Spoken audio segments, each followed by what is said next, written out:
The Sāmoan word for today is Umukuka, which means kitchen. It's a combination of two words. It's umu, which means oven, and kuka, which means to cook.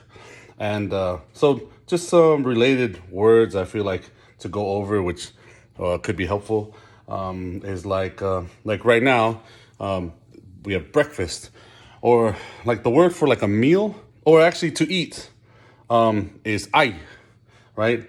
Or there's more respectful terms to use. Maybe we'll go over those in another video, but for now, the common term to eat is ai.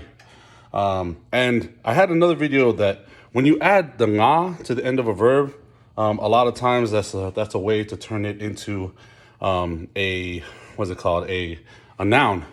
So meal, like something to eat, you call ainga.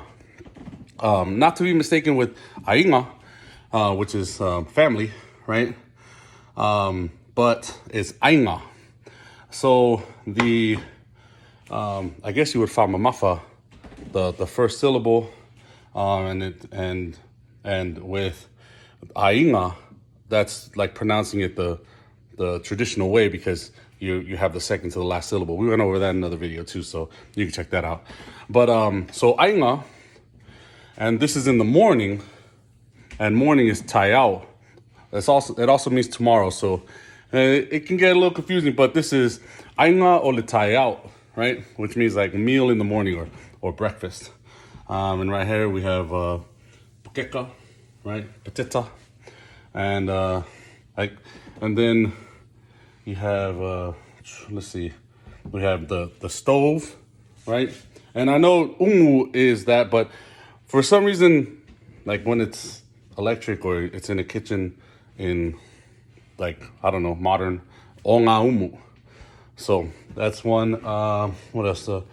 We have utensils like fork, tui, or kui. I have a spoon, spoonie. Most people know that one.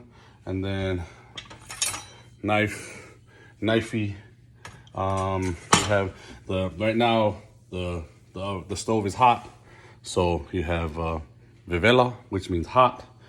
You have solo, it's a towel, and yeah. So just some words as I was cooking, and just a funny, I guess not funny. Oh, so wait, we went over the I and the ainga, the ga. So this just another example of